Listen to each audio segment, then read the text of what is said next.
Hola, buenas tardes a todos, tanto a los que estáis online como a los que estáis presencialmente aquí en el Centro Asociado. Bienvenidos a las jornadas de arte y memoria democrática. En primer lugar, quería agradecer un año más la colaboración al Ayuntamiento de La Coruña y a su concejal, Jesús Celemín. Es el tercer año, si no recuerdo mal, que realizamos una actividad vinculada a la memoria democrática, a la memoria histórica. Y bueno, para nosotros es un orgullo que cuenten con nuestro centro asociado para realizar este tipo de actividades. Creemos que, como ya dijimos en la primera sesión que hicimos hace 3 años, que es importante que esto se visibilice, que se recuerde toda la historia que supone y el esfuerzo que supuso este proceso de inicio de transición hacia esta memoria democrática, y más en los días que corren, ¿no? Entonces, bueno, muchísimas gracias, Jesús, una vez más, y a todo tu equipo por realizar estas sesiones y utilizar nuestro centro para divulgarlas. Muchísimas gracias. Y luego también, por supuesto, quería agradecer a Rosario Sarmiento, que además de ser la ponente de hoy, es la comisaria de la exposición de este evento, el que haya decidido también estar con nosotros y realizar esta tarea de divulgación tan importante, que además, en referencia al arte, lo comentábamos al principio, ¿no? O sea, Goya, que es uno de los referentes, las pinturas negras de Goya, de lo que es la sensación en el arte desde el punto de vista de la angustia y demás, yo creo que refleja muy bien, desgraciadamente, no sé si decir, lo que son los efectos de la guerra, del sufrimiento, etcétera, ¿no? Como digo, muchísimas gracias, Rosario. Para nosotros es un placer tenerte con nosotros. Como los ponentes que pasan por nuestro centro asociado, es una estrellita más que nos ponemos, el poder contar con alguien de tu calado y de tu experiencia. Y bueno, y sin más, le cedo la palabra a Jesús, pero muchísimas gracias a los dos, de verdad.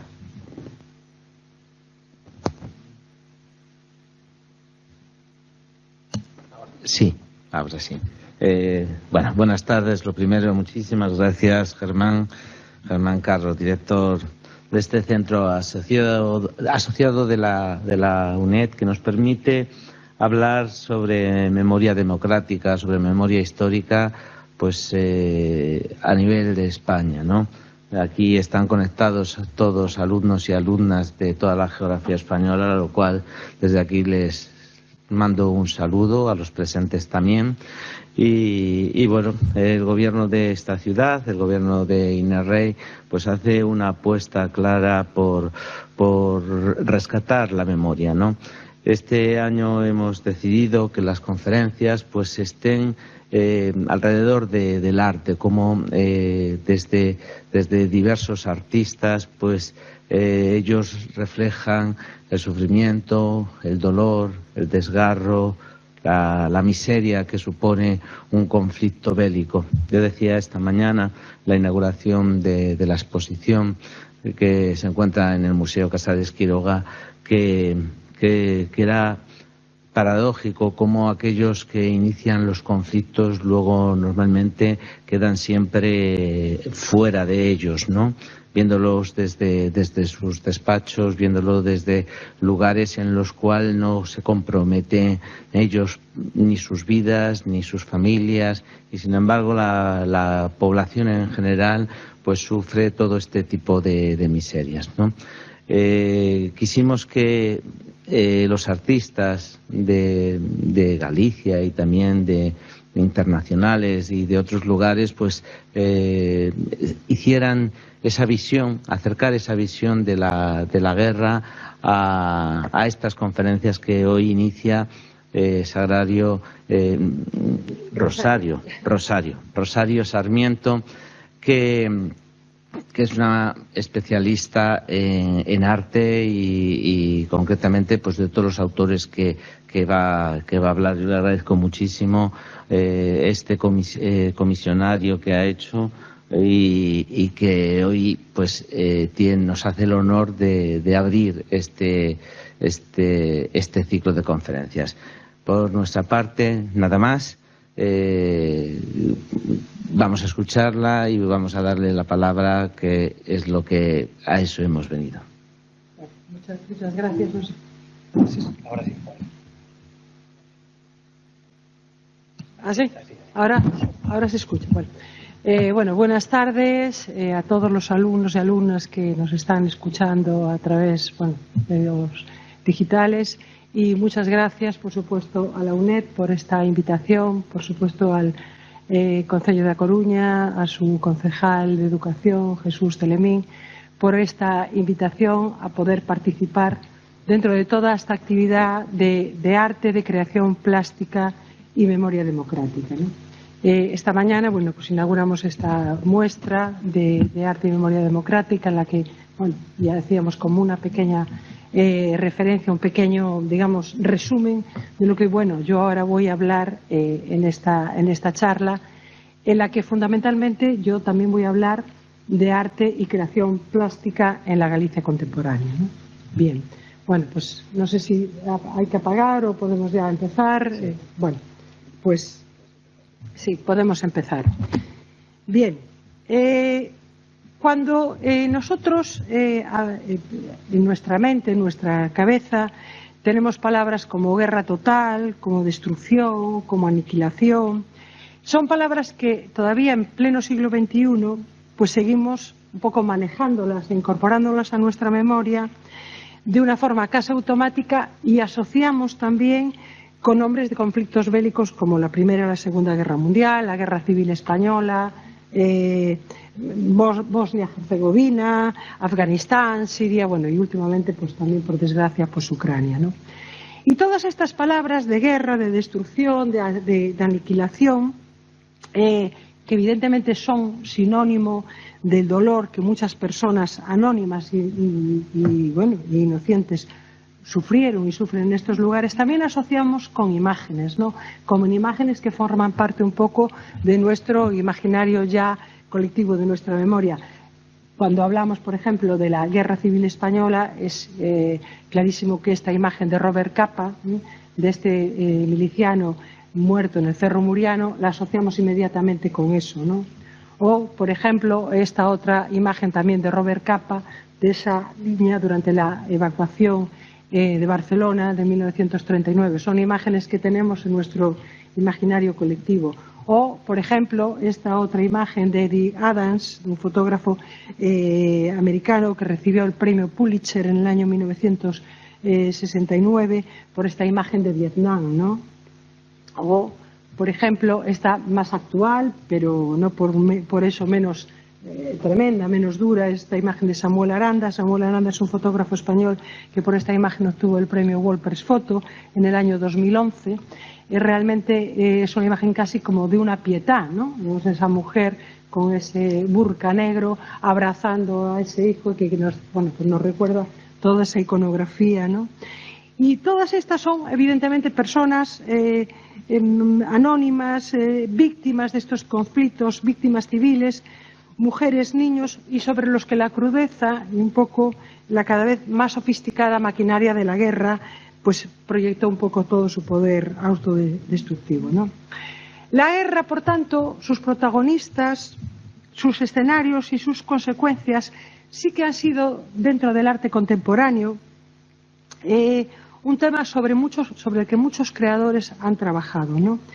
Y han trabajado denunciando muchas veces los abusos, las atrocidades y el dolor que siempre deja tras de sí pues cualquier conflicto armado, ¿no? Si pasamos, por ejemplo, en este mosaico de nombres, pues vemos nombres como Goya, como Picasso, Robert Capa, Gerda Taro, ¿no? Su compañera, esa fotógrafa que murió en el frente de Brunete en 1937, es decir, que muere también en la batalla. Y ya si nos circunscribimos a los artistas más dentro del ámbito de la creación plástica contemporánea en Galicia, pues vemos nombres de referencia como Luis Xoane, por supuesto como Castelao, o por supuesto como Díaz Pardo. También hay muchos más que veremos ahora a lo largo de esta charla, pues como Xaime Quesada, Leiro o Raimundo Patiño. Bien. Pero vamos a ver, dentro de todas maneras, si nos ponemos dentro de la creación del arte contemporáneo y la pintura de historia, que es un poco el género del que va a partir todo esto, fue hasta finales del siglo XIX, incluso comienzos del XX, con algunas excepciones, un medio de relatar acontecimientos que eran considerados siempre como heroicos o grandiosos, ¿no? Y que siempre estaban un poco de alguna manera legitimados por motivos políticos y religiosos. Si nos circunscribimos al siglo XVII, ¿no? Esta es muy conocida de todo, la rendición de Breda de Velázquez. Aquí Velázquez relata la entrega de las llaves de la ciudad por parte de Justino de Nassau, que se las entrega, que era el gobernador holandés de Breda, se las entrega a Ambrosio de Spínola, que era el general genovés que estaba al mando de los tercios de Flandes, ¿no? Aunque evidentemente, y aquí, bueno, yo creo que no lo podemos ver, me parece, porque el ratón no nos permite, pero aunque Velázquez hace un poco referencia a la realidad bélica, vemos que presenta un poco ese fondo, ¿no?, de la imagen, un fondo con humo, ¿no?, que habla evidentemente de la destrucción, habla de la guerra, habla de la muerte, pero en cambio va a concentrar nuestra atención en este primer plano, donde están esas dos figuras, donde el general vencedor recibe casi con un afecto, es decir, está casi como dándole un abrazo, ¿no?, a ese enemigo vencido.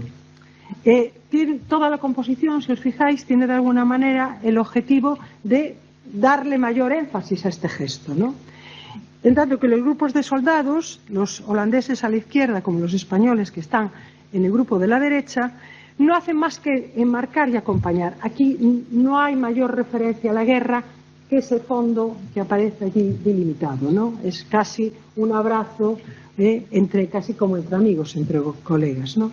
Si pasamos a este otro cuadro, que es de Antonio Palomino, fechado también a finales del siglo XVII, en 1698. Este es un cuadro que está hecho poco después de esta batalla y está también entendido un poco casi como una conmemoración heroica, ¿no? Pero quizá mucho más si vemos este cuadro de Francisco Pradilla, ¿no? Pradilla, esta es la rendición de Granada, es un cuadro de finales del XIX. Y hay que decir que Pradilla fue de alguna manera el último gran maestro de lo que se considera la pintura de historia en España. Pradilla fue además director de la Academia Española de Roma y del Museo del Prado. Entonces, en esta escena lo que hace es un poco recoger esa entrega del rey Boabdil, ¿no?, y que entrega las llaves pues a los reyes católicos, ¿no? Hay que darse cuenta que es una guerra que duró 7 siglos, ¿no?, y que de alguna manera Pradilla la plasma de una manera sin víctimas ni dolor. Es decir, también es un poco como lo que veíamos ese antecedente de Velázquez, ¿no? Es decir, no hay ninguna referencia a la guerra, no hay víctimas, no hay dolor, no hay fuego, no hay nada, no hay destrucción. Es decir, la guerra está contada como un acontecimiento absolutamente histórico y pacífico entre dos bandos que, bueno, pues no tienen poco más que aportar, ¿no?, que decir. Y esta obra, además, la rendición de Granada de Pradilla, fue una obra que tuvo un extraordinario reconocimiento en su momento de crítica y de público, y fue además incluso considerada como una especie de cima de la pintura de historia. Bien. Pero esta manera muy académica de entender la representación de la pintura de historia, de entender la historia y de entender los conflictos bélicos, va a ser puesta en cuestión por un artista como es Francisco de Goya, ¿no? Bien. Goya va a ser el artista que va a empezar a marcar las líneas de modernidad de este género artístico, ¿no?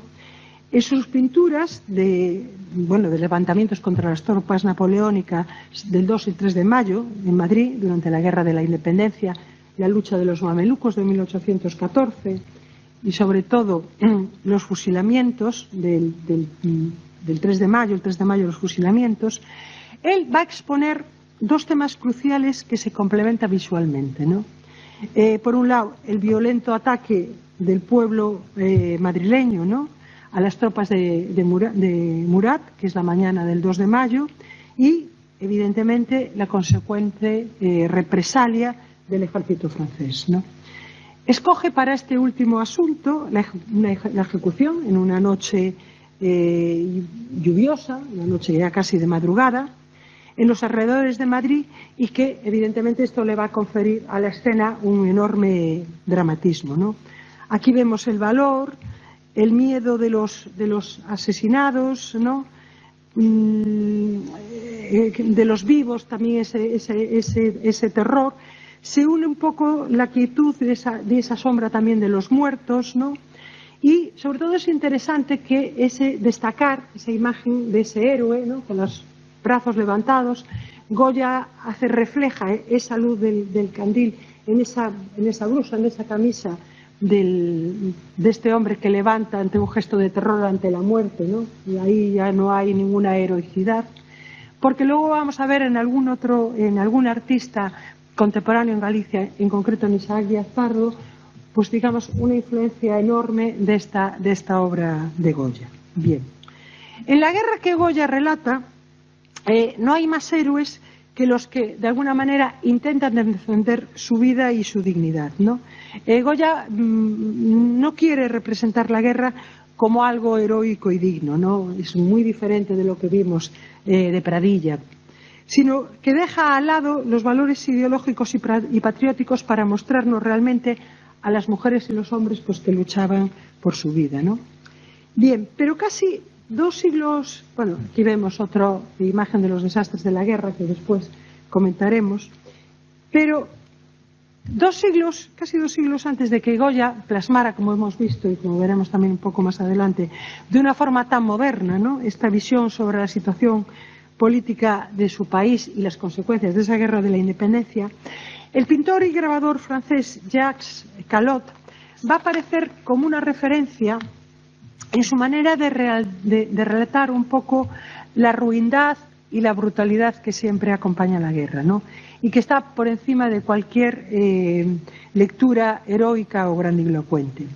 En su serie de grabados, que son estos, las grandes miserias y desgracias de la guerra, que está publicada a mediados del siglo XVII, en 1633, durante el conflicto de la Guerra de los 30 años contra los privilegios de Luis XIII, esta obra es un alegato total y absoluto contra las atrocidades de la guerra, los fusilamientos, las violaciones y el pillaje que evidentemente siempre conlleva y que se realiza de forma indiscriminada contra las víctimas civiles, ¿no?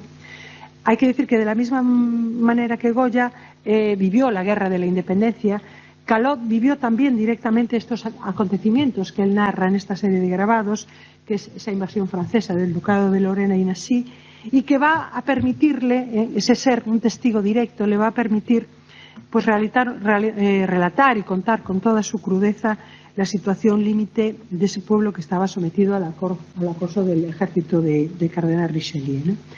La serie consta de 18 aguafuertes, son aguafuertes de pequeño tamaño, tiene un tamaño de 18,2 centímetros, son apaisados, como veis ahí, y cada uno de ellos está acompañado por un pequeño texto de 6 líneas en forma de 3 versos rimados, bueno, que muy probablemente fueron añadidos después por Callot, ¿no? Bien, tras los primeros grabados, que son estos, pues donde se incluye, como vemos ahí, escenas del alistamiento de las tropas, de su entrada en acción en la batalla, la serie continúa con un relato sobre el saqueo indiscriminado contra las víctimas civiles, el pillaje, el saqueo, la violación, para ya llegar a los grabados 8 y 9, vemos ahí el atrapado y el árbol del ahorcado, que es el grabado que está ahí arriba. Ese árbol del ahorcado es uno de los más conocidos de esta serie de Callot, que representan de alguna manera diversas acciones de castigos. Ese árbol del ahorcado, un pintor en Galicia como Castelao, allá con el castigo dos gatos, una cosa muy similar, probablemente esté basado en este grabado de Callot. Esto era una tortura que se hacía a los vencidos, bastante corriente, entre comillas, en esos momentos. Pero vemos aquí como Callot nos relata todas esas ejecuciones, torturas, que están convertidas en un espectáculo público, ¿no? Aquí realmente no hay nada heroico, ¿no? Solo realmente lo que Callot nos muestra son, evidentemente, violencia, desastre, dolor porque evidentemente es la guerra, y esta es la realidad de la guerra, ¿no? Bien. En los desastres de la guerra, que Goya va a realizar entre el año 1810 y 1815, los desastres de la guerra se pueden considerar una de las obras realmente de mayor carga dramática que Goya realiza a lo largo de su trayectoria. Y ahí Goya va a relatar de una manera absolutamente clarividente un poco lo que es su visión de la condición humana, ¿no? Goya va a hacer esta obra casi con 60 años y va a ser testigo, como yo os comentaba, de uno de los conflictos bélicos, junto con la Guerra Civil Española, quizá más significativos y que marcaron de una manera más clara la historia contemporánea española. Bien, la Guerra de la Independencia le va a servir a Goya para trazar una visión muy amarga y una reflexión muy amarga sobre lo que vivió y sobre lo que vio, ¿no? Es una guerra que a Goya lo va a sorprender. Es un hombre ya evidentemente con una gran sordera, deprimido, aislado y también muy triste por la reciente muerte de su mujer en el año 1812. La guerra va a suponer el fin de alguna manera de todas sus esperanzas, lo que él creía, él y bueno, todos sus amigos, ¿no?, afrancesados, en un mundo mejor que defendían los afrancesados, los ilustrados, con los que Goya evidentemente se sentía absolutamente identificado. Bien, en los desastres Goya refleja la violencia, la crueldad, el hambre, la soledad, la muerte, y es una guerra que Goya considera en sí mismo un fracaso. Un fracaso y por eso, porque es un fracaso, no se puede distinguir nunca entre si hay buenos y malos, entre hay vencedores y vencidos, ¿no? Porque al final la guerra solo es un profundo drama, ¿no? En los desastres se exalta la razón y el valor en la misma medida que se critica el fanatismo, la crueldad, la injusticia y los vicios también que de alguna manera trajeron, ¿no?, este terror. Yo creo que en este sentido es quizá muy premonitorio, que lo podemos ver en la exposición que inauguramos y que está un poco al hilo de todas estas jornadas esta mañana. Este grabado es el primer grabado de la serie, son tristes presentimientos de lo que va a suceder, ¿no? Vemos una figura que está arrodillada, con las manos abiertas, ¿no?, en una actitud suplicante, y que de alguna manera es una figura que simboliza, pues, es la soledad, evidentemente, la angustia de ese hombre frente a lo desconocido, frente al miedo de lo que va a suceder. Tiene ese miedo que parece casi como un cielo que le cae encima de la cabeza, es el caos y la destrucción que produce la guerra que está a punto de llegar, ¿no? Es la guerra, como hablaba antes, de los que tienen razón o los que no tienen razón. ¿Quién tiene razón? ¿Los que matan o los que mueren? ¿Los que mueren o los que matan, no?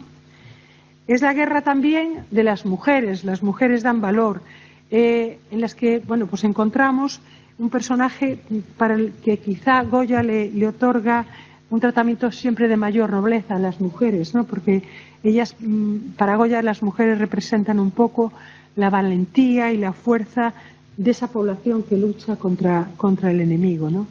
Pero evidentemente es mucho más cruel, que lo veíamos antes. Esta estampa es la estampa número 30, se llama Estragos de la guerra. Es un grado realmente tremendo.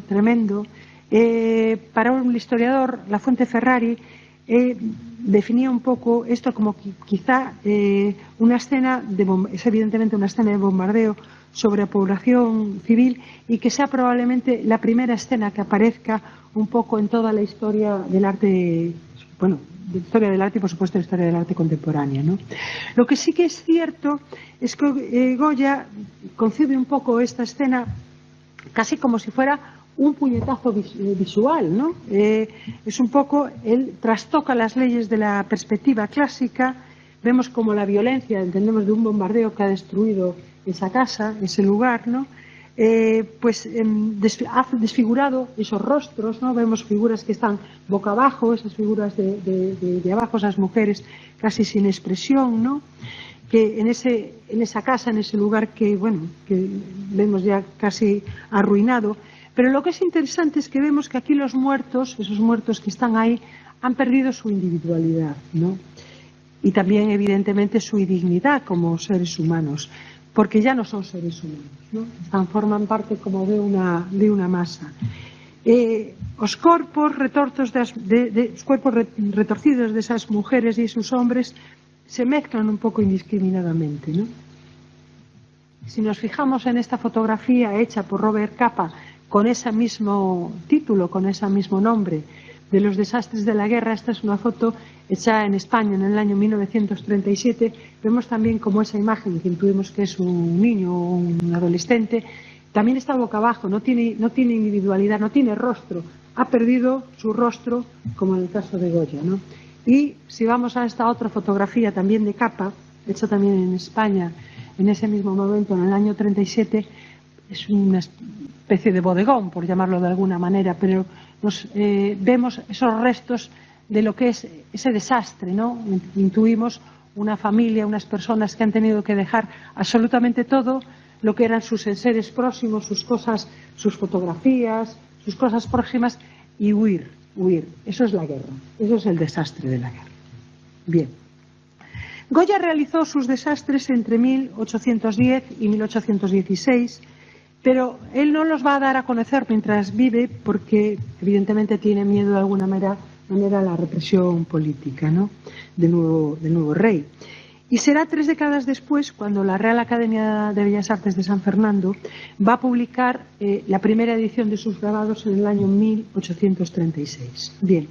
Un siglo después de la publicación de esa primera edición de los desastres de la guerra, otro suceso pues va a marcar de una forma también muy traumática la historia española contemporánea, el golpe de Estado de 1936, de julio de 1936, contra el gobierno de la Segunda República, que evidentemente va a cambiar y cambiará de una forma muy abrupta el devenir de la historia de España.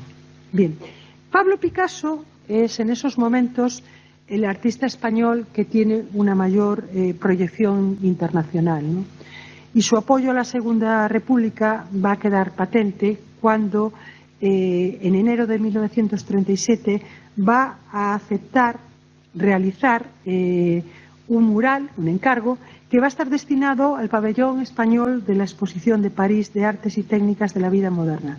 Esa es una maqueta que está hecha en 1987, pertenece a la colección del Reina Sofía y ahora, bueno, comentaros que con la nueva reestructuración de la colección del museo está dedicada prácticamente una sala que de alguna manera preside esta maqueta del pabellón y está dedicado, bueno, a todo lo que supuso este pabellón, ¿no? De la Exposición de París. Bien, el gobierno republicano lo que intentaba de alguna manera era mostrar los logros obtenidos, bueno, por la República y además, evidentemente, hacer una llamada de atención sobre la guerra y lo que estaba en ese momento ya significado de sufrimiento para la población civil. Picasso, bueno, pues se compromete evidentemente en la realización de ese mural, pero también la realización de una serie de aguafuertes que estaban destinados a recaudar fondos, bueno, pues a favor evidentemente de la causa republicana y que se venderían, bueno, incluso se regalarían por una cantidad muy simbólica. El resultado, digamos, de esta carpeta de grabados es Sueño y mentira de Franco. Sueño y mentira de Franco es un referente inexcusable a la hora de hablar o de estudiar o de hacernos cualquier referencia al Guernica, ¿no? En Sueño y mentira de Franco, Picasso se posiciona evidentemente a favor de la República y en contra del levantamiento militar que provocó la guerra. La primera de las dos estampas, que es esta, está datada el 8 de enero de 1937, Picasso la hace en un solo día, y la segunda entre el 9 de enero y el 7 de junio de ese mismo año, ¿no? Y ya en esta segunda estampa, en este segundo grabado, ya va a incluir algunos de los personajes que aparecen en el Guernica. Pues la mujer que llora y la madre con el niño muerto. Vemos en esta parte de aquí de arriba, abajo, y en esta parte de la izquierda, la mujer que llora, ¿no? Cada estampa, ambas las dos, están distribuidas en nueve viñetas, con 3 tiras en cada una y 3 recuadros en cada tira.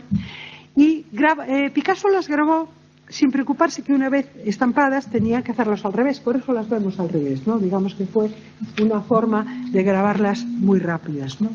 En todas ellas, evidentemente, encontramos un repertorio de imágenes esperpénticas y casi bufonescas que le van a servir a Picasso, pues un poco para mostrar la crueldad y la devastación de la guerra. En la primera, pues vemos ese personaje protagonista, es como una especie de tubérculo, ¿no?, que aparece en todas las escenas, que él, bueno, pues quiere un poco significar con Franco, ¿no?, y todo, donde él vuelca un poco todo ese horror, toda esa rabia que él tiene, ¿no? La segunda ya mezcla esta nueva imagen pues con otros elementos que aparecerán ya después en el Guernica. Bien, Sueño y mentira de Franco son los prolegómenos. Bueno, este es un poema que él escribe, que aparece también en la carpeta, donde él escribe, bueno, pues toda esa reflexión también con rabia, pero todo esto serán los prolegómenos del Guernica, ¿no? Y Picasso va a pintar esta obra, va a pintar el Guernica, conmocionado evidentemente por la noticia del bombardeo de la villa de Guernica el 26 de abril de 1937, ¿no? Aquí vemos algunas de las imágenes que se pudieron ver durante, bueno, pues en los periódicos franceses, en los periódicos también americanos, gracias a los corresponsales de guerra que pudieron, bueno, pues un poco testificar lo que allí sucedió, ¿no? Y Guernica fue uno de los primeros bombardeos que fue planificado y realizado en una guerra europea sobre la población civil, ¿no? Digo uno de los primeros porque luego veremos que hubo, bueno, después nos hemos enterado también del bombardeo que hubo en la carretera de Málaga a Almería, que es anterior, eso es en febrero del 37 y esto pues es en abril del 37. Bueno, de una manera o de otra, digamos que esto es el acicate que hace que Picasso pinte el Guernica, ayudado de alguna manera por una de sus amantes novias en aquel momento que era Dora Maar, y también por las noticias que Picasso va a ver en la prensa internacional. Bien, el Guernica evidentemente es un alegato y un rechazo absoluto a la guerra, y una obra acerca de cómo Picasso pues imagina un poco el sufrimiento y evidentemente donde Picasso, igual que Goya, va a representar la guerra a través de las víctimas civiles, ¿no? Y aunque no refleja de alguna manera la matanza de la población, sino una multitud de figuras que de alguna manera él va a representar en un escenario indefinido e intemporal, es una habitación donde representa todas esas figuras, con puertas y ventanas, bueno, que están de alguna manera pues iluminadas por esa luz, ¿no?, y de la lámpara. Y entonces, pues en esa habitación, pues digamos que lo hace atendiendo a una estructura piramidal, que era una solución, digamos, un poco académica, que él toma también del género histórico, de la pintura de historia, y coloca un poco a los protagonistas de esa terrible tragedia bélica.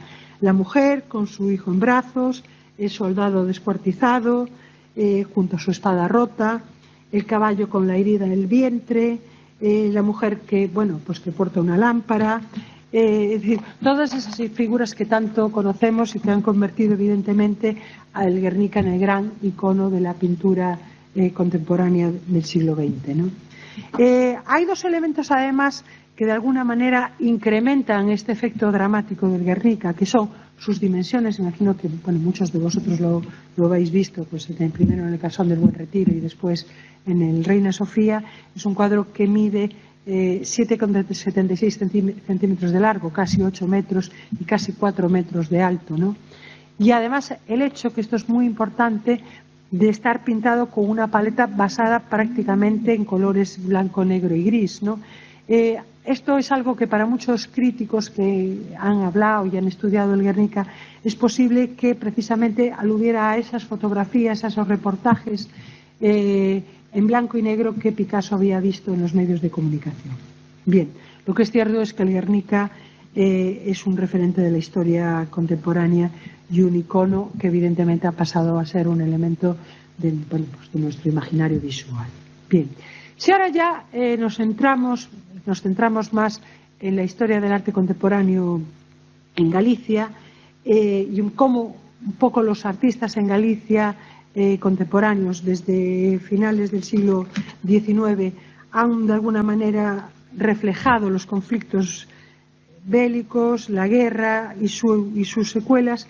Empezaríamos, bueno, esto es lo que os comentaba antes del crimen de Málaga-Almería. Traje también estas fotos para hacer un poco esa referencia de este otro bombardeo sobre la población civil. Esto es hago este inciso, de una publicación que hizo este médico, Norman Bethune, que era un médico australiano que participaba de las brigadas internacionales. Entonces ayudó a esa población civil que, bueno, que fue bombardeada por tierra y por mar en esa escapada que hicieron desde ese camino de Málaga a Almería, ¿no? Bien, esto es esas fotos que hizo Gerda Taro, esa fotógrafa que vimos antes, su fotografía, y que se publicaron en Rigats, en una revista francesa. Esto forma parte, yo creo que está en el Museo Vasco, no recuerdo ahora en dónde, un poco, bueno, con algunas de las fotos de Gerda Taro, que también podemos ver en la Reina Sofía. Bien, hago este inciso y volvemos de nuevo a lo que estábamos hablando en Galicia. Bien, hablamos del primer artista que en Galicia de alguna manera va a hacer una referencia a la guerra y a las secuelas de la guerra, que es Ramón Parada Justel. Ramón Parada Justel es un artista que formó parte, junto con Genaro Carrero, Vido Murguía y Joaquín Bamonde, de lo que se llamó la generación doliente, la generación doente, ¿no?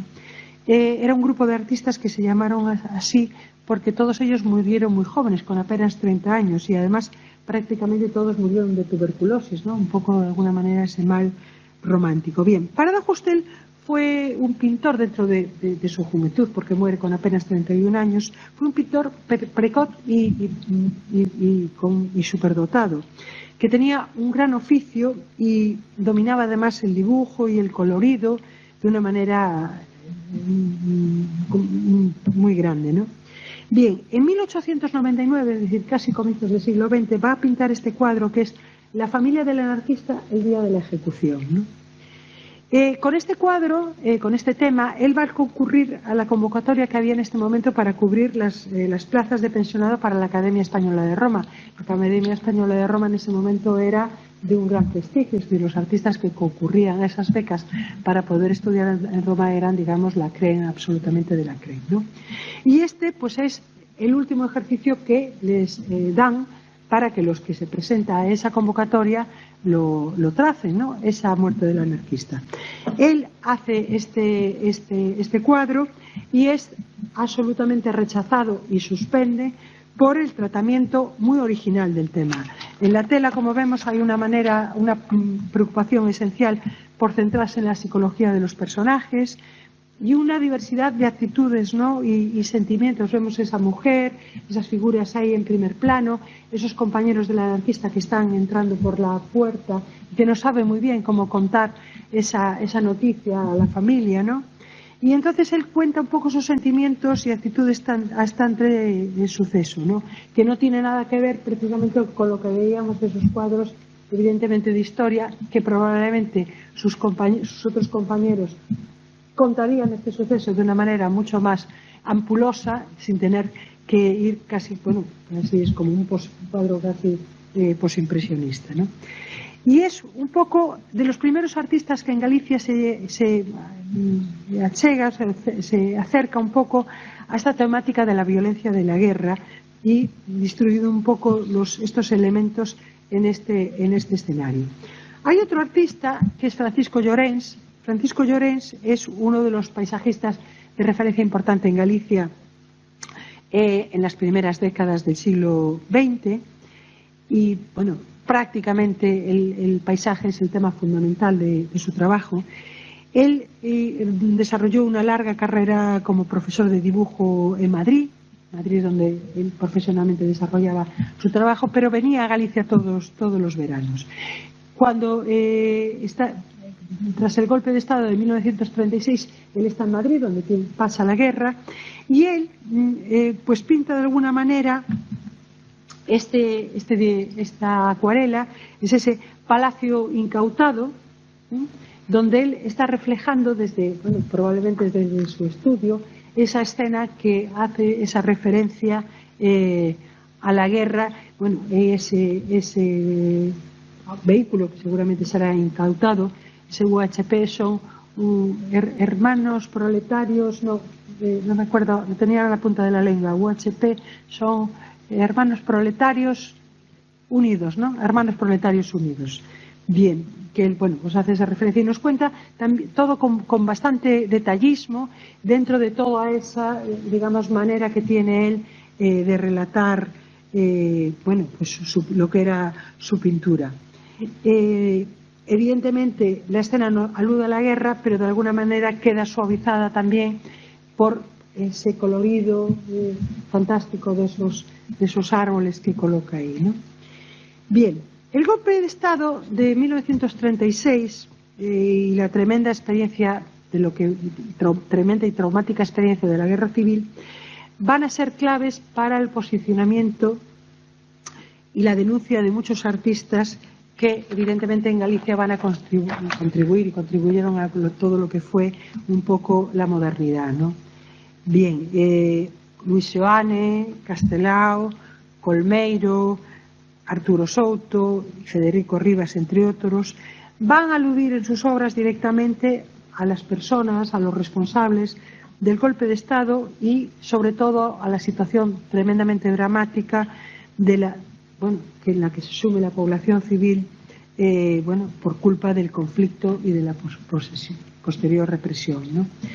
Uno de los nombres quizá más destacados y más de referencia es sin duda Castelao, ¿no? Castelao realiza una trilogía, Galicia Mártir, Atila en Galicia, que los va a editar, esto es Galicia Mártir, Atila en Galicia y después Milicianos.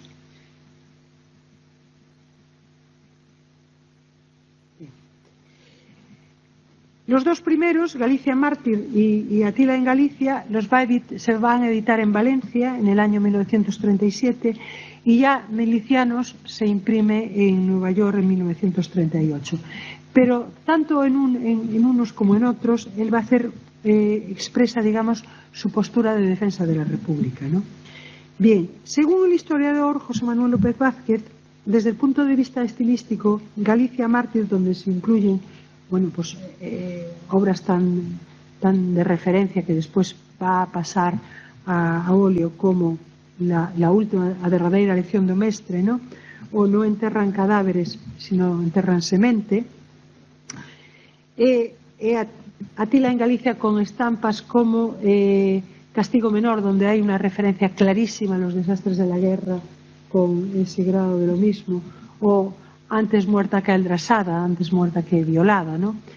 Con esa referencia al Volabelún de Goya. Bien, aquí de alguna manera Castelao va a jugar un poco con una ingenuidad consciente, evidentemente, que le va a llevar a sintetizar las formas, ya no un poco a una supresión más de los detalles, ¿no? En cambio ya en Milicianos, por la libertad honesta antifranquista, ya Castelao nos plantea una vocación quizá más expresionista, ¿no? Y va a realizar pues una obra quizá mucho más moderna, ¿no? Acentúa un poco la esencialización de las figuras y hay también un tratamiento quizá del paisaje con un poco como hay una mayor expresividad, ¿no? Y figura también potencia ese trazo y la materia que de alguna manera le da un cierto aire de modernidad, también influenciado seguramente por todo el grabado alemán de esos años.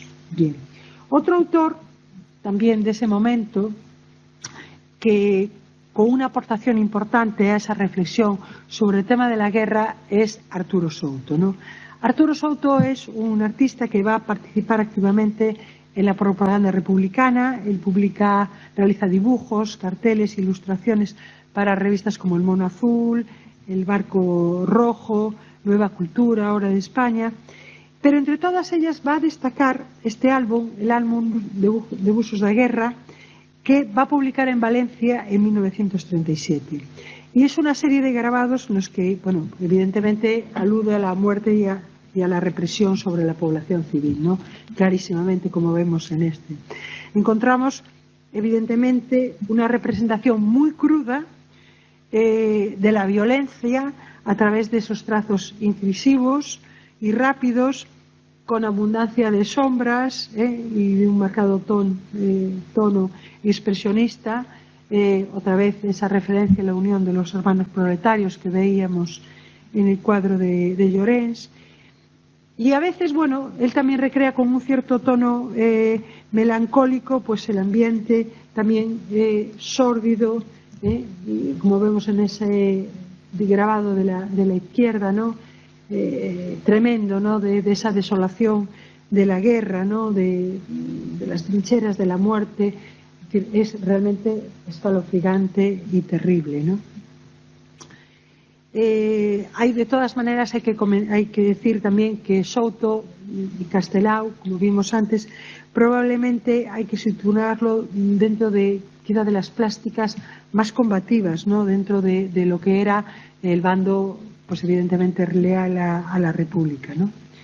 Bien, otro artista que también sufrió en carne propia la amenaza de muerte y de los sublevados, y que tiene que huir para salvarse, huye a Lisboa, y donde se va a embarcar después a Buenos Aires, es Luis Seoane, ¿no?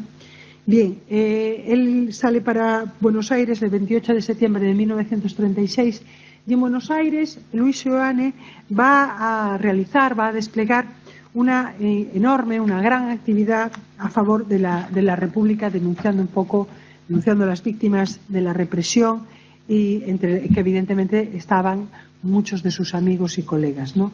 Vemos esta tinta china de la guerra, que es realmente como un baile absolutamente macabro, con esas caretas, pero es durísimo, ¿no? Vemos esta imagen de los tricornios, que luego vamos a verlo en otro libro, pero que también nos hace referencia, nos recuerda algo los grabados de Souto, ¿no? Bien, él en Buenos Aires va a publicar este pequeño libro, 13 estampas de la traición, en el año 1937. Aquí Seoane va a plasmar la pesadilla, la muerte en cada uno de estos dibujos, ¿no? Y donde Seoane quiere evidentemente denunciar y mostrar al mundo lo que son las consecuencias de la represión y la muerte.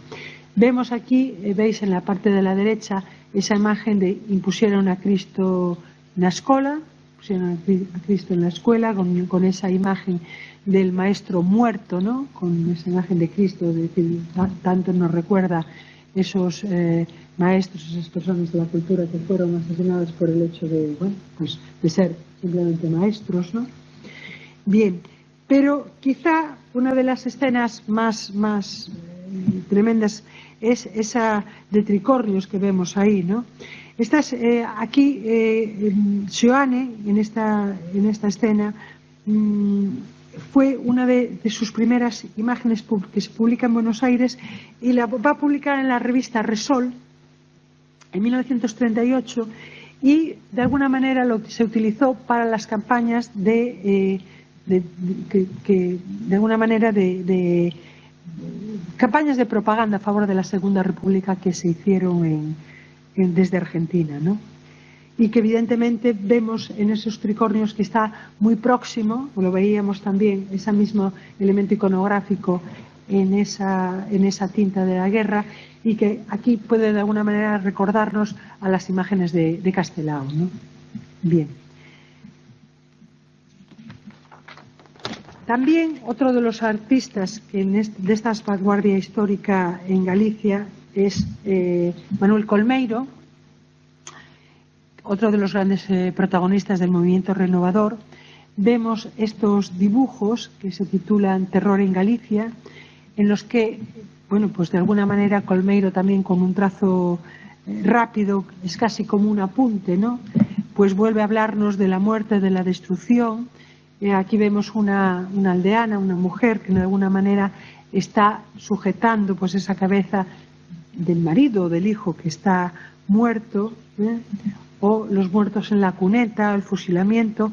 Esto son también del año 36, cuando todavía Colmeiro no se ha marchado, no se ha exiliado a Argentina. Esto ya del año 37, Soledad o Despedida de los niños de la guerra, son también tremendos, son los recuerdos que él pinta ya exiliado en Argentina, pero de toda esa realidad terrible que tuvo que vivir, ¿no? Bien. Evidentemente la guerra civil en Galicia y también en otras partes fuera de Galicia, pero va a abortar el desarrollo de toda una generación de artistas, pues que evidentemente unos mueren, otros tienen que exiliarse, algunos mueren como el caso de Francisco Miguel o Camilo Díaz Baliño, el padre de Isaac Díaz Pardo.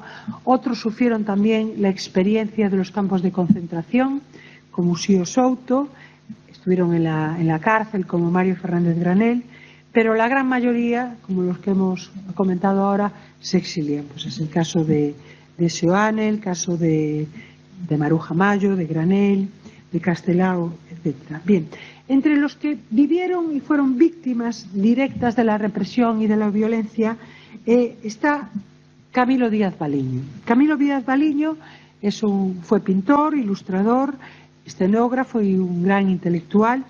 Fue un artista que se formó en la Escuela de Artes y Oficios de aquí de esta ciudad de Coruña. Trabaja en Madrid y después se va a trasladar a vivir a Santiago de Compostela en 1920, donde va a ejercer como director artístico del ayuntamiento desde 1924 hasta 1936, que es la fecha de su muerte, ¿no? Bien, a comienzos del inicio de la guerra, Camilo es detenido y a finales de julio es llevado a prisión, ¿no? Y en ese mes que pasa en la prisión, en los bajos precisamente de ese ayuntamiento de Santiago donde él trabajaba, va a dibujar esta serie de retratos de sus compañeros de cautiverio, ¿no? Hay que decir, para muchos de los alumnos, de las personas que nos oyen, que Camilo Díaz es uno de los protagonistas de un libro que seguro que algunos de vosotros, de ustedes, habrán leído, que es el Lápiz do Carpinteiro, de Manolo Rivas. Es ese pintor, ¿no? Hace referencia a Camilo, ¿no? Bien, estos son dibujos muy, muy sencillos, son apuntes, pero que de alguna manera tienen ese componente emocional de ser esos compañeros de prisión, que de alguna manera, pues todos de alguna manera intuían cuál iba a ser su final próximo, que iba a ser pues la muerte, ¿no? Y es ese testimonio rápido.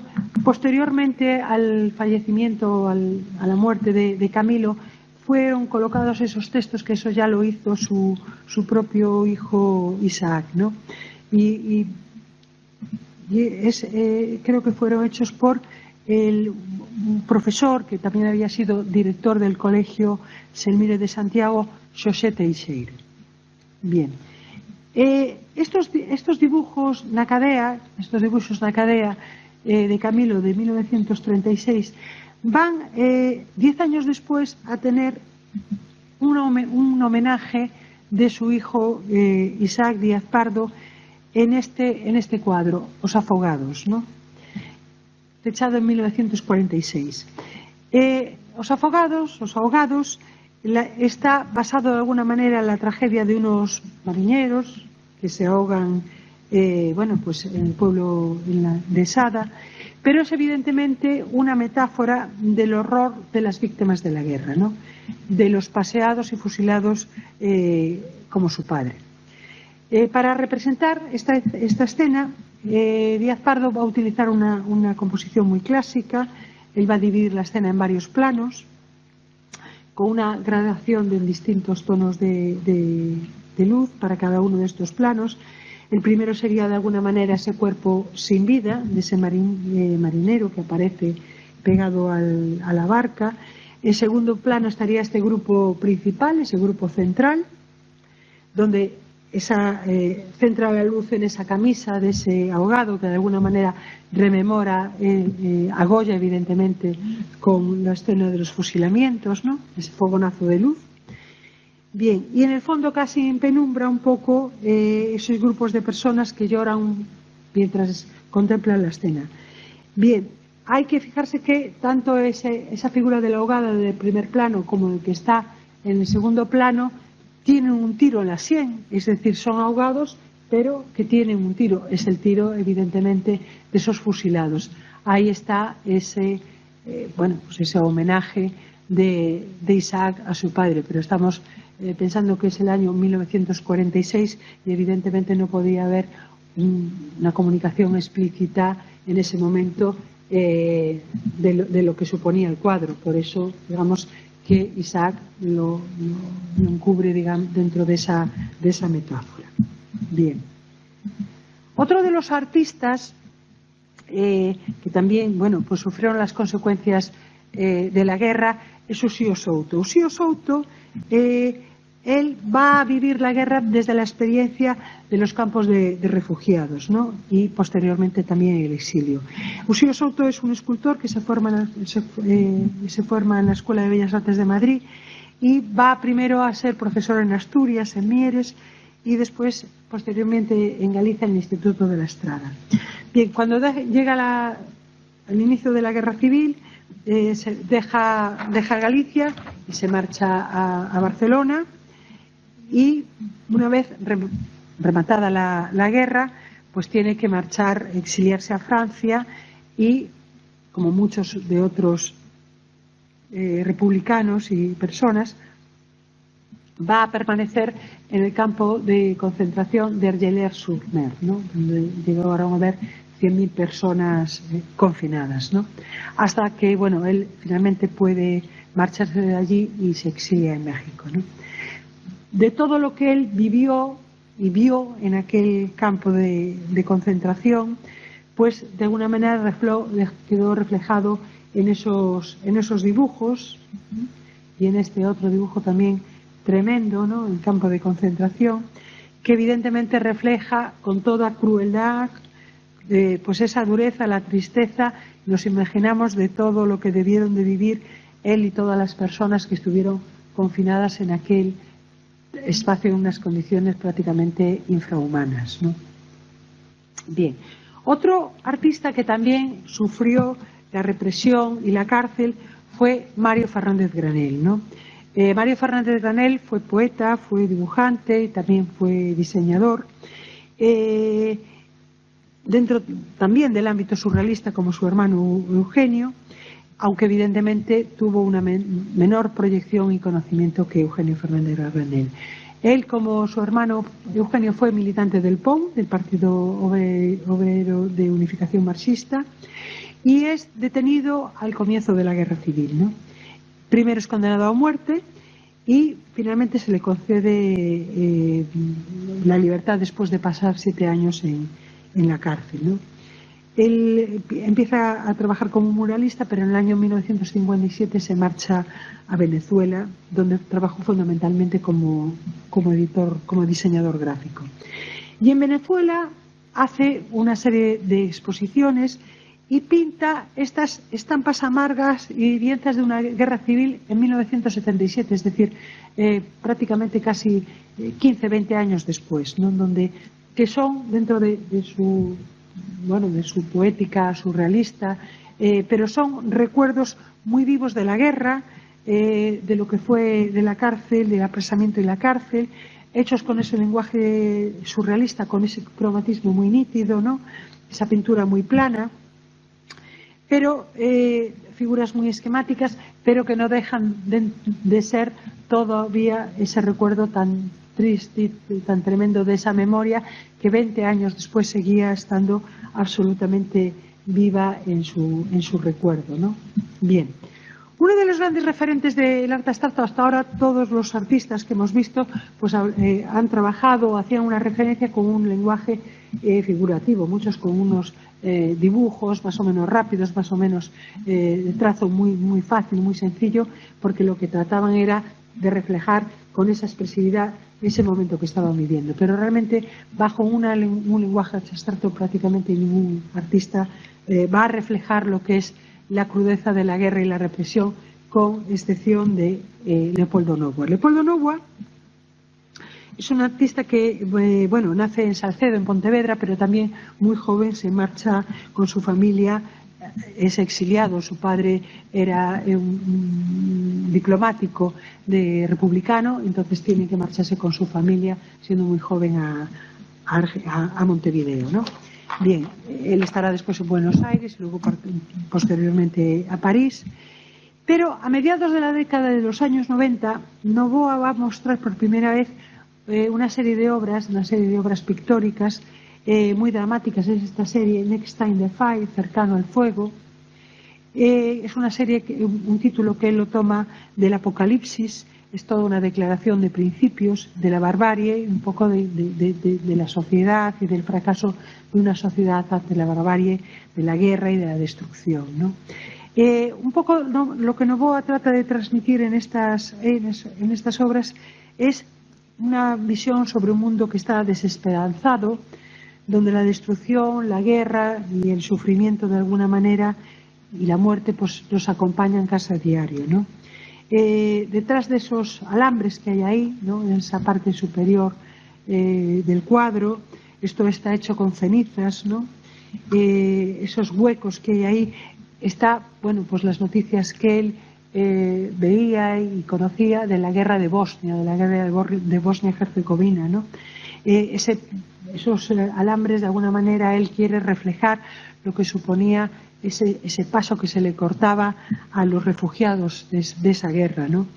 Y es una pintura que de alguna manera él quería ensalzar ese caos, esa destrucción y ese grito un poco contra todo eso, ¿no?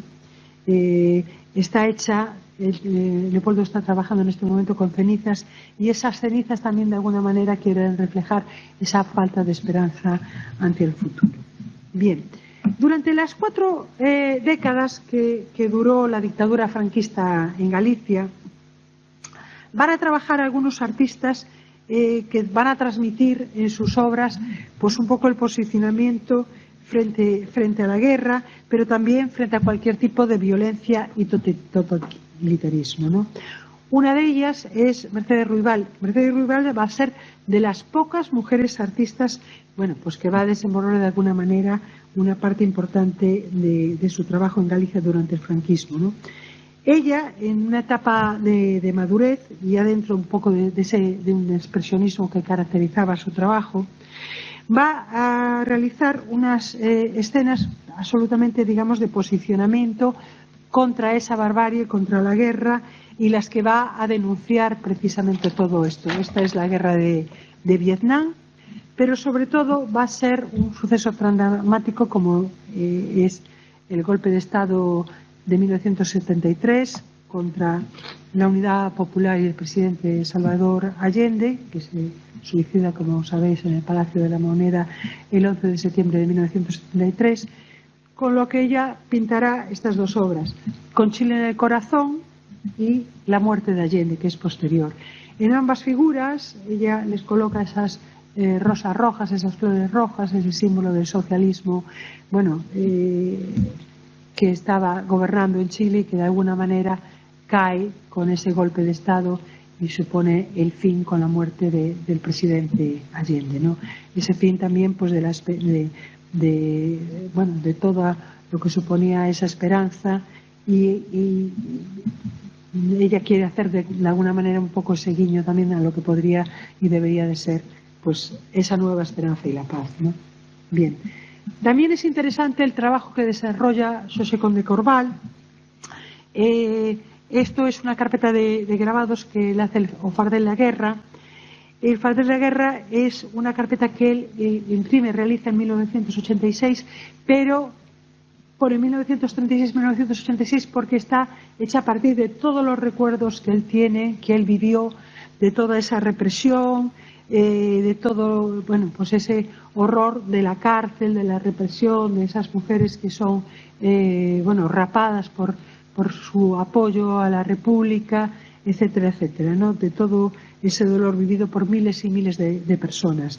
Él trabaja con una estética expresionista y en toda esta carpeta hay un enorme sentido narrativo, ¿no? y visual también. Bien. Deforma de alguna manera esas figuras y evidentemente están marcadas por ese expresionismo y también una cierta denuncia social que de alguna manera lo va a conectar con el grabado de entreguerras. Bien. Otro artista que va a ser una referencia absolutamente inexcusable dentro de toda esta generación de artistas de los años 60 y 70 es Xaime Quesada. Bien, Xaime Quesada fue pintor, grabador, diseñador, fue también ilustrador, cartelista y un artista que tuvo un gran dominio del oficio y de la técnica que le va a permitir pues una gran versatilidad en su obra, ¿no? En su obra van a ser constantes los motivos y referencias a Goya y sobre todo fundamentalmente a Picasso, ¿no? Y luego lo que va a haber en la obra de Quesada, una denuncia casi constante, sobre todo en esas obras de los años 60 y 70, a los conflictos, a las guerras de Vietnam, de Camboya y a todo su huella de destrucción. Bien, esta es una obra de los inicios, El Valle de los Caídos, de 1960, en la que ya él hace una expresión muy crítica, ¿no?, de la realidad, un poco por la expresión de esas figuras expresionistas. Otra de las pinturas en las que él ya hace, bueno, aquí la influencia evidentemente de Picasso es total y absoluta, del régimen franquista, es El Dictador, del año 1961. Vemos un poco esa iconografía muy agresiva y punzante, ¿no?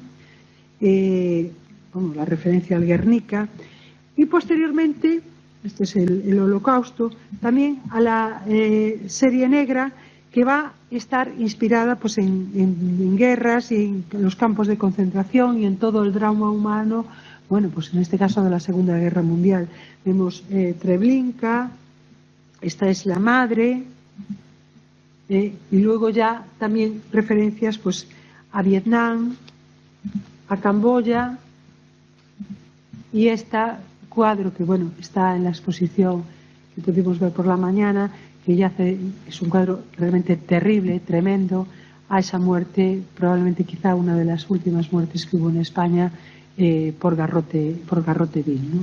Es decir, hay una constante a un posicionamiento frente a lo que es la violencia, el dolor y la guerra en la pintura de Quesada. Bien, de esta misma generación, vamos a ir un poquito más rápido, está Raimundo Patiño. Raimundo Pantillo también es un pintor intelectual autodidacta y de alguna manera un hombre con un temperamento bastante atormentado que se refleja un poco en su trabajo. Él hace estos dibujos, estas tintas también las que trabaja, siempre con un marcado carácter expresionista y también muy influenciado por el mundo del cómic, ¿no? Esos grafismos, esas bocas abiertas. Bien, al igual que Leopoldo Novoa, Jorge Castillo también es otro artista pontevedrés que también se va a marchar muy joven a Argentina, y él va a hacer este cuadro que es el Tríptico Palomares, un poco también como denuncia precisamente de ese suceso de la bomba que explota en Palomares, de ese bombardero americano. Es un tríptico también con claras referencias evidentemente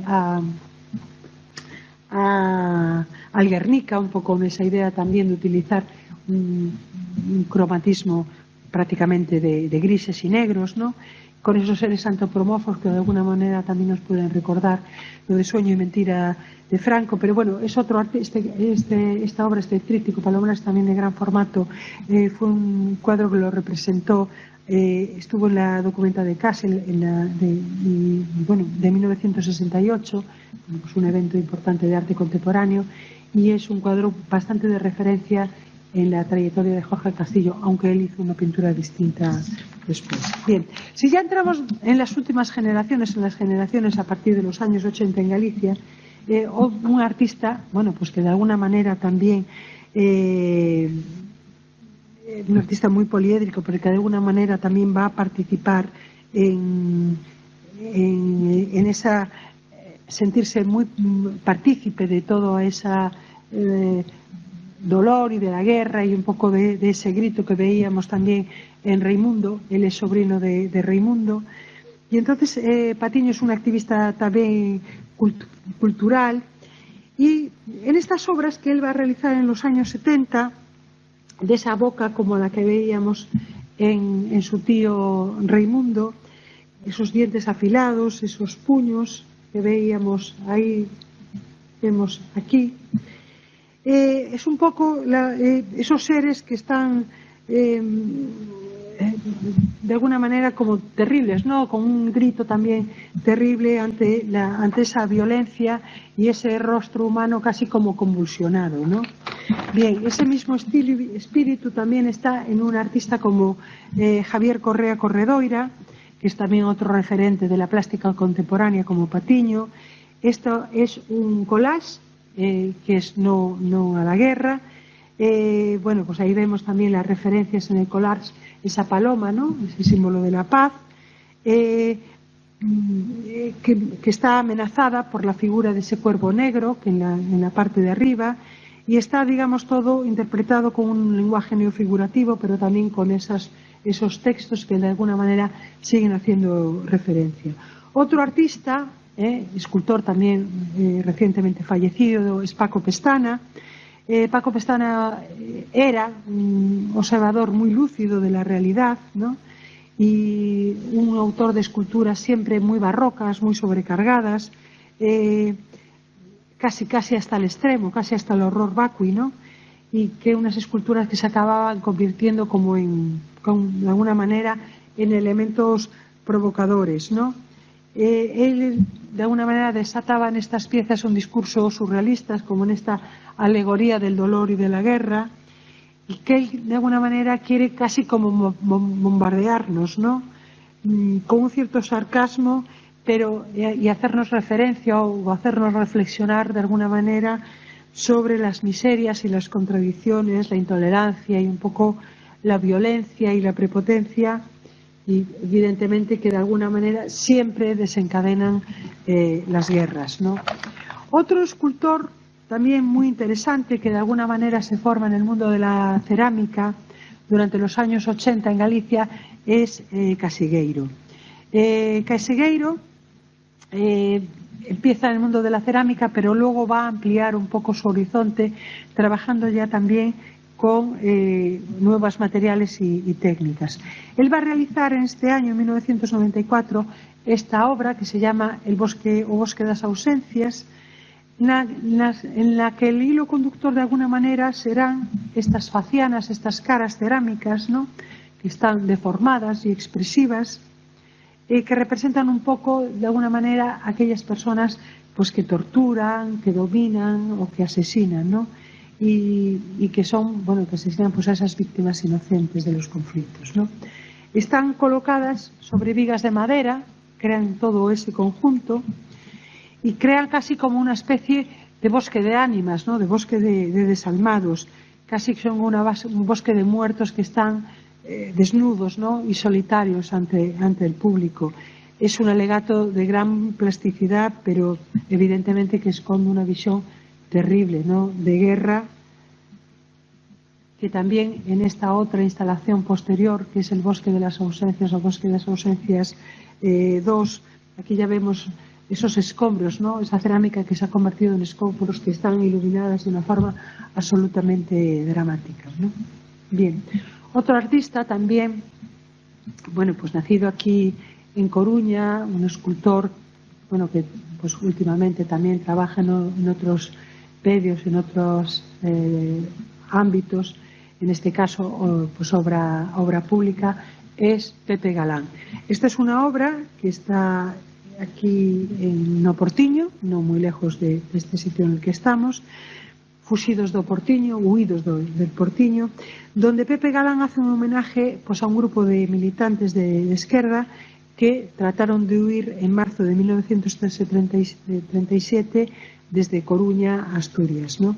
Es una pieza que consiste en un corredor de unos 20 metros de largo, que está construido en acero corten y que tiene en sus extremos unas escaleras que unas, digamos, van hacia el mar y otras hacia el monte, ¿no? Que de alguna manera quiere simbolizar los lugares que intentaron estos huidos huir, pero que luego finalmente pues fueron capturados, ¿no? Además, los nombres y los apellidos de estas 19 personas que trataron de marchar están grabados con plomo, de alguna manera simbolizando pues las balas que los asesinaron. Bien, pero quizá probablemente uno de los artistas plásticos gallegos, pero de ámbito nacional e internacional, es sin duda pues Francisco Leiro. Leiro es un referente de la renovación escultórica española de las últimas décadas, de finales del siglo XX. Pero Leiro también es un artista, es un hombre que se ha sentido en algunas de sus obras y en algunas de sus exposiciones solidario y comprometido de alguna manera un poco con las catástrofes, con el dolor, con la guerra, y en esculturas que de alguna manera pues emocionan un poco por su fuerza expresiva. Bien, esta obra, Molido, hace referencia al molo molido que las mujeres en Galicia llevaban en la cabeza para llevar pues pesos y demás, pero en este caso es una mujer que lleva en su cabeza el cadáver de su hijo muerto. Esto formó parte, esta estructura detrás. Hay una foto de una exposición que se pudo ver en el año 2015 en el kiosco Alfonso, que unía una sala de exposiciones en Coruña, una sala municipal, con fotografías que hacían referencia a esos conflictos y las que de alguna manera Leiro se había inspirado para trabajar en estas piezas, ¿no? Bien, ese molido de alguna manera que amortigua, vemos que es esa mujer, esa madre, que lleva ese cadáver de su hijo en la cabeza, y vemos cómo realmente la sobriedad en el tratamiento de la madera, ¿no? Que está trabajada y desbastada, acrecientan, digamos, ese impacto emocional. Es una figura absolutamente estática, casi sin expresión, pero que está aportando el drama de ese hijo muerto en la cabeza. Acordaros de esa primera fotografía que veíamos de Samuel Aranda, que de alguna manera era casi también una piedad de esa madre que abrazaba al hijo. Estamos un poco en ese mismo tema, ¿no?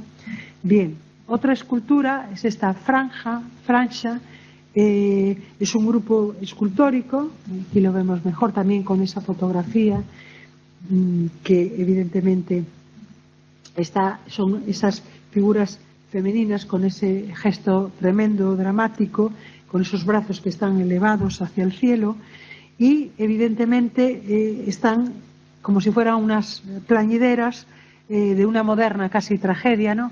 Están haciendo ese grito de dolor ante evidentemente esa franja de Gaza, esa guerra de Gaza, ante ese dolor y también destrucción de esa guerra, ¿no?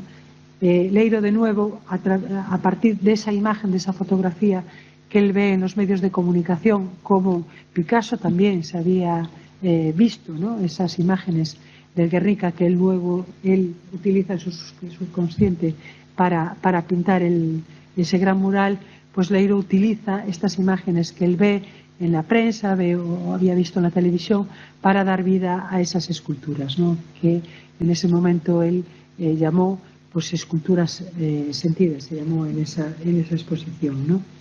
Y bueno, pues son imágenes que evidentemente dialogaban con esas fotos, ¿no?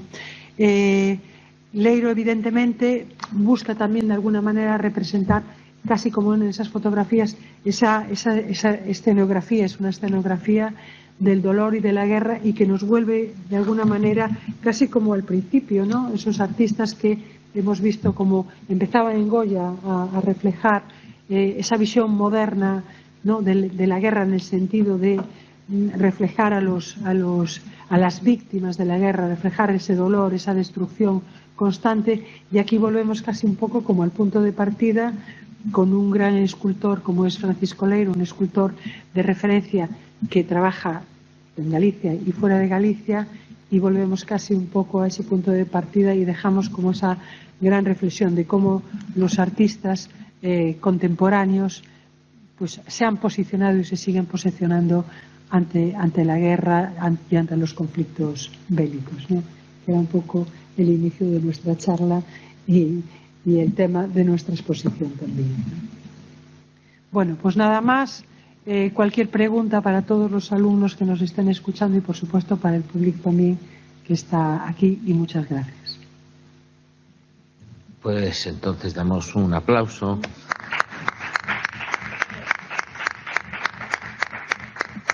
Muchísimas gracias. Yo no sé si hay alguna pregunta, cómo podemos saberlo. Tenemos tiempo para preguntas. No sé si Ana quiere. Bueno, no sé si los que estáis aquí.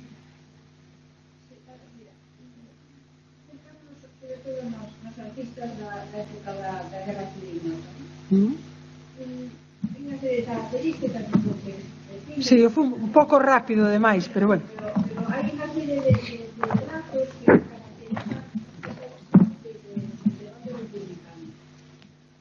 Sabemos tamén outras características da representación do bando, porque tamén hai artistas do bando da Francia, e que non destacaría ese bando. Pues mira, a verdade é que sí, no, vamos a ver, evidentemente hai bueno, voy a contestar en castelán porque nos están. Evidentemente hay cartelistas que hacen, digamos, la visión contraria y esta. Pero yo creo que sobre todo lo que hay es un arte más, digamos, de posguerra, yo creo, ¿no? Yo creo que hay un arte más de posguerra, digamos, más vinculado al franquismo. Pero yo creo que el arte más militante es un arte del bando republicano. Pienso yo. Sí, hombre, después hay otros artistas, ahora no me viene a la memoria, cartelista y también que trabajó para distintos medios, que la familia era de Logroño, no recuerdo el nombre, pero bueno, pero evidentemente, pero yo también te diré que he trabajado mucho más dentro de la parte republicana. Sí, la otra parte. Sí.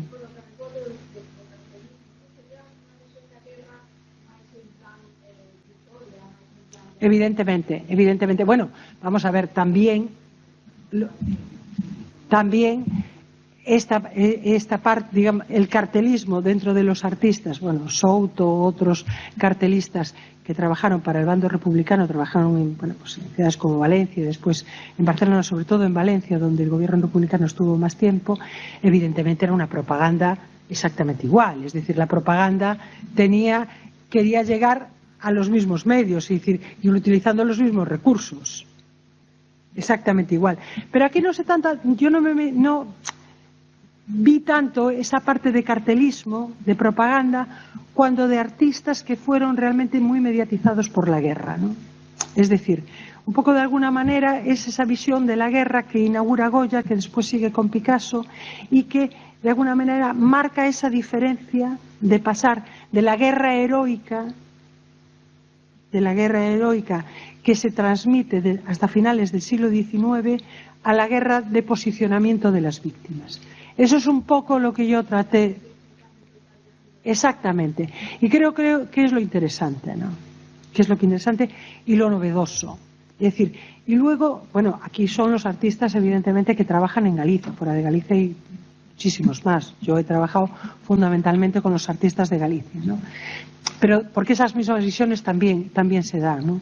Pero cómo vemos en un artista como Quesada la influencia de Goya y de Picasso es total y absoluta, ¿no? Pero evidentemente, claro, que hay artistas que durante los años del franquismo cuentan otra realidad, más o menos edulcorada.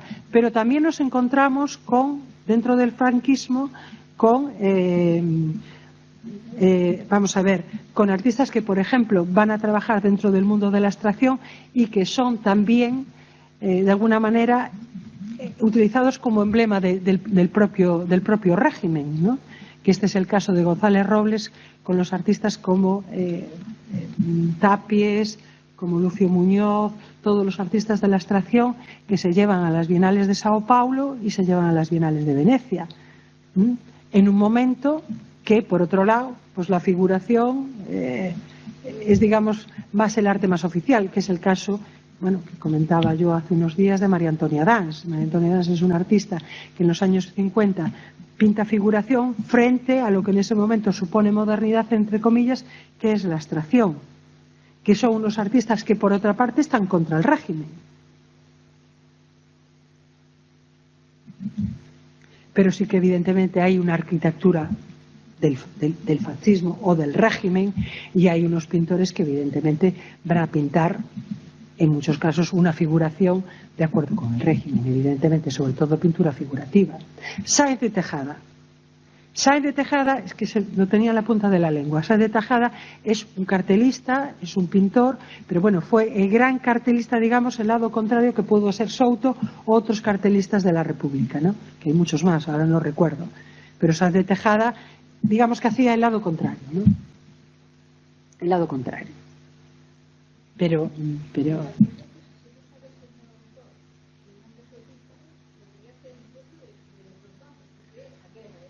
hombre, yo creo que las diferencias son por los lemas.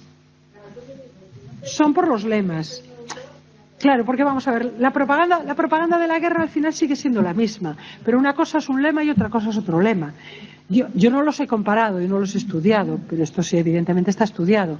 Si nos pusiéramos a estudiarlo, lo que hacía Sáenz de Tejada y lo que podía hacer Souto o lo que podía hacer el mismo Seoane, ¿no? Por ejemplo, o otros, evidentemente son los lemas, ¿no? O lo que quieren vender, lo que quieren representar.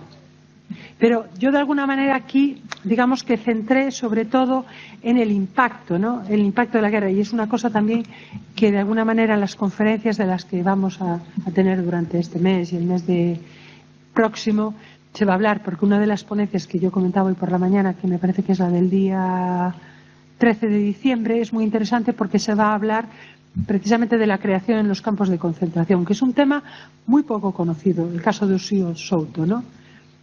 Bueno, pues en Argelers-sur-Mer, los campos más tremendos, bueno, de hacinamiento, no era de concentración, pero casi, ¿no? Que hubo en Francia, ahí hubo muchos artistas que incluso hubo gente que llegaron a tener, artistas o creadores que había allí. Claro, fueron 500.000 las personas, 500.000 republicanos que pasaron a Francia, y 100.000 personas allí llegaron a ver, ¿no? Hicieron como una especie de pequeñas casetas, por llamarlo de alguna manera, en las que realizaban actividades culturales, y dentro de eso, dentro del horror que vivían allí, bueno, pues había como una especie de concursos de pintura, de dibujos, se daban clases, es decir, que había esa actividad cultural, vamos a llamarlo de alguna manera, allí, ¿no? Y muchos de esos artistas pues crearon, muchos más de los que conocemos y que nos hablarán de esto, que es un territorio realmente inexplorado, ¿no? O poco explorado. Muy bien. Bueno, pues muchísimas gracias. Vamos a dejarlo. No sé si hay alguna más. Digo online o... Sí, no nos han pasado nada. ¿Perdón? Es indiferido. Es indiferido. Bueno. Bueno, si no nos habrían pasado las preguntas. Creo que nos comentaron que podría haber alguna otra pregunta, pero... No sé. Claro, yo al ser esto no...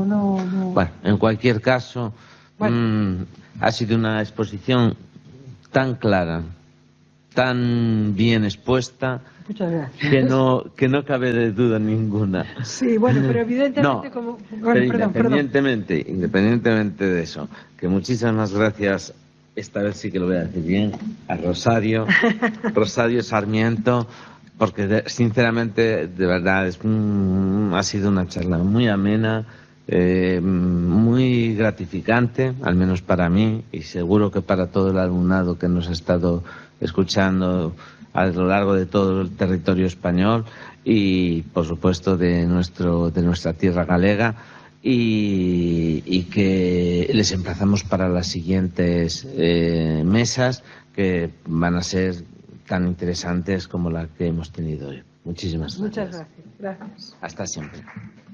Bueno, pues vamos.